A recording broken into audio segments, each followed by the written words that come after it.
Timber! If it can take being thrown around in the airport, it should be able to take a 2-foot fall. What do we have here? Ba-bling, ba-bling. This trip is brought to you by SR Sun Tour. SR Sun Tour's concept of quick service products is at the heart of their design philosophy to create the most reliable and durable products on the market that are also easy to service and maintain. The Duralux fork is their bigger and rowdier offering for enduro racing and free riding. Set your travel between 170 and 140 millimeters using an internal spacer system. It's got 36 millimeter stanchions, boost spacing, a detachable integrated fender. It's even got adjustable low-speed, high-speed compression and rebound. You can even throw on a 2.8-inch tire if you're running 27.5 plus. Click the link in the description for more information. Okay, just finished my podcast. I'm exporting that. That happens on Patreon. If you're not there, you should get there. Let's get this show on the road. I've got about... Hey, Google, what time is it? I've got 11:03. Okay, I've got about 4 hours before I need to get the hell out of here. Flight is at 8 p.m., but then you got to work back. The BART ride is about 2 hours to drive over. You got to get to the airport early. You know how it is with the traveling thing. The Grand Gazoo of all bumblebees. Holy crap. This is like a king. I know there's queen bees, but this is like a king. It's like... It's so big. I think it's a carpenter. Go. Go. Yeah, I think that was a carpenter bee. They're massive. Look at that. Probably because I have this big ass pile of wood back here. It attracts the carpenters. Roses are doing pretty good. So the Nugatorium's a mess. The garage is a real mess. And I'm hoping when I get back from Europe, I can actually do a little spring cleaning, get rid of a lot of stuff. It is getting really hot in the shed. I need to get this done. So I used to always just take this faceplate off and pull the handlebars off, leave the stem on. I'm going to take the whole stem off instead and just leave all this alone and just not mess with these bolts. But that means I got to mess with these bolts and the handlebar is going to be crooked and all that, but it's fine. Pop off the stem cap, loosen that a little bit, loosen these ones, and then wait for the fork to drop through onto my foot. Replace this so it keeps it nice and tight. Whoa! I did the wrong math on that. Okay, let's try this again. I got this stack of spacers that I can put in here to keep this on and keep it from blowing apart. Perfect. It's such a mess. It's such a mess in here. Oh no. Anybody need some wheels? So I'm sure you're wondering why I have this suspension set up on the Rayon. Well, I didn't have the Ritmo when they sent this over. I didn't know I was even going to have a Ritmo. So the Ritmo was a surprise, and this is the suspension they sent over, and I was not about to try to put this on the Ritmo and play with it. This is the stuff they sent over for the Rayon. Good to go. They want to send it back. I didn't want to have them send some more. It's just, we're good. I'm good. We have almost hit 28 degrees Celsius in the shed. It's going to be a hot one. Oh, that's not the shifter. Oh no, squeeze the brake. With no brakes in it. Great. My bike bag has taken a beating. It's looking a little worse for wear. And I probably put a lifetime of use on this thing in a year compared to how most people would. Come on. Whoa. So apparently the Czech Republic, that's where I'm going in case I haven't mentioned that yet. I'm going to the Czech Republic for a guided mountain bike trip. That's why I'm packing up my bike. But apparently the Czech Republic doesn't use the euro. They're still on kroners, Czech kron. Great. I have some leftover euros from my last trip. I was looking forward to getting rid of them.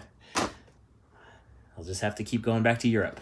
I'm flying Swiss Air today, so I'm expecting it to cost like $500 each way for my bike instead of $150 each way, because everything's more expensive in Switzerland. This is so funny. It's like, this is the first position, this is the second position, now even the third position, the furthest back to wrap this around the headset area is like too far. The geometry has gone way too slack. I think that's what it is. I don't know anything about geometry. So now I've gotten to the point where I can throw a few things in, and I've learned some things doing this time and time and time again, that you don't want to throw too much in here. The bag gets to a certain weight where they're like, no, we can't even take it. It's too heavy. We refuse. And then sometimes it'll get to a certain weight where it's even more than the $150 each way that I'm used to paying. So I throw bulky stuff that is hard to pack in a suitcase in here, but I don't load it down with a ton of stuff. The other trick that I've learned over the years is if you want to bring stuff like this that's kind of extra, that you're not going to bring it with you in your bag all the time, but you need it with you kind of sort of every day, you got to bring another bag. You got to be able to put this in the shuttle bus and wherever between, you know, destinations. If you're changing locations every day, you need a way to hold on to it. Because, you know, at first you're like, oh, throw it in the bag. And then you get to your destination, you're like, oh, you never take your bike bag. The bike bag is always like left at the first place you stay, and you never see it again until the end of the trip. And in case you're wondering, spare derailleur hanger, spare cleats, spare brake pads, spare chain. I'll probably throw in an old derailleur as well. Good for a backup. And yeah, I'll bring my nice shock pump and then this little tire pressure gauge, because I've never been on a trip where they had a decent bike pump. I've never been anywhere where they had a decent bike pump. I don't even like any of my bike pumps. It all sucks. I also had this sitting here as a reminder to take out any CO2s I had in my bag. I have not been riding with CO2s at all because of this, because I travel all the time and I'm gonna forget, but I just recently added some into my bag because I got a flat. Yada, yada, yada. Don't bring CO2s on the airplane. You will be arrested. You'll never make it home. Oh, come on. I pity the TSA agent that tries to open this up and has to put it back in.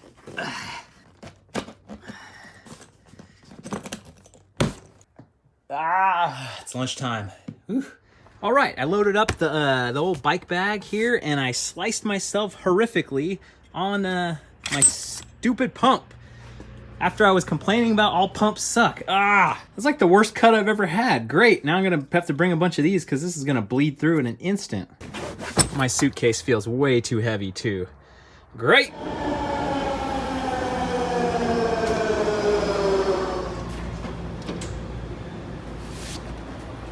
So I've made it to the airport, and I've made the biggest bonehead mistake of my life.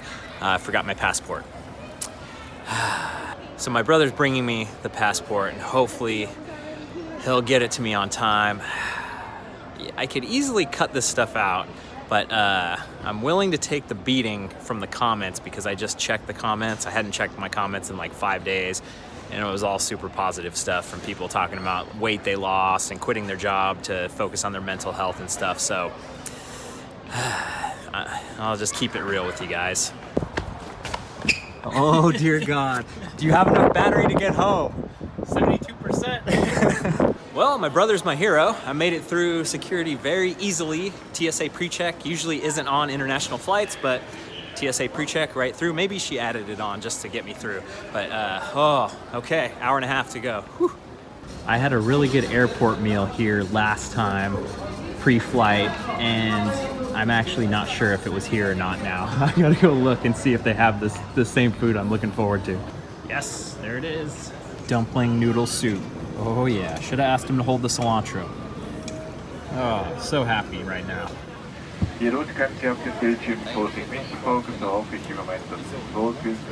Well, that was probably the worst long-haul flight I've ever had. Just the seat was uncomfortable. The guy in front of me was full recline the entire time. My bike cost $283 to fly with. Swiss prices. I was able to get some sleep though because I had a dream about the plane crashing. This is Zurich, by the way. There's the Alps, I think. Many times when you fly into a country and then you're gonna go fly into a different country, you have to collect all your baggage and go through security again, so let's hope that doesn't happen.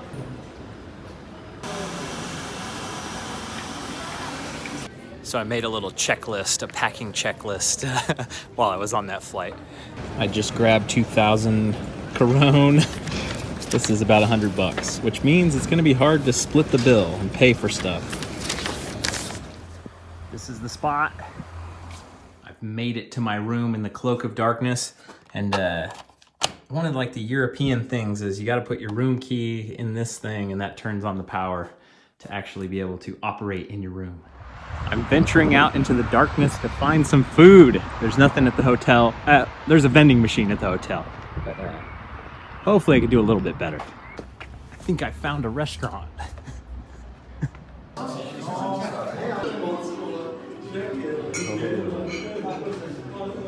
So that meal was pretty good. When the waiter showed me the menu, he showed me the most expensive item on the menu, and it was the pork chop with potatoes, and it was pretty damn good. 289 Corona.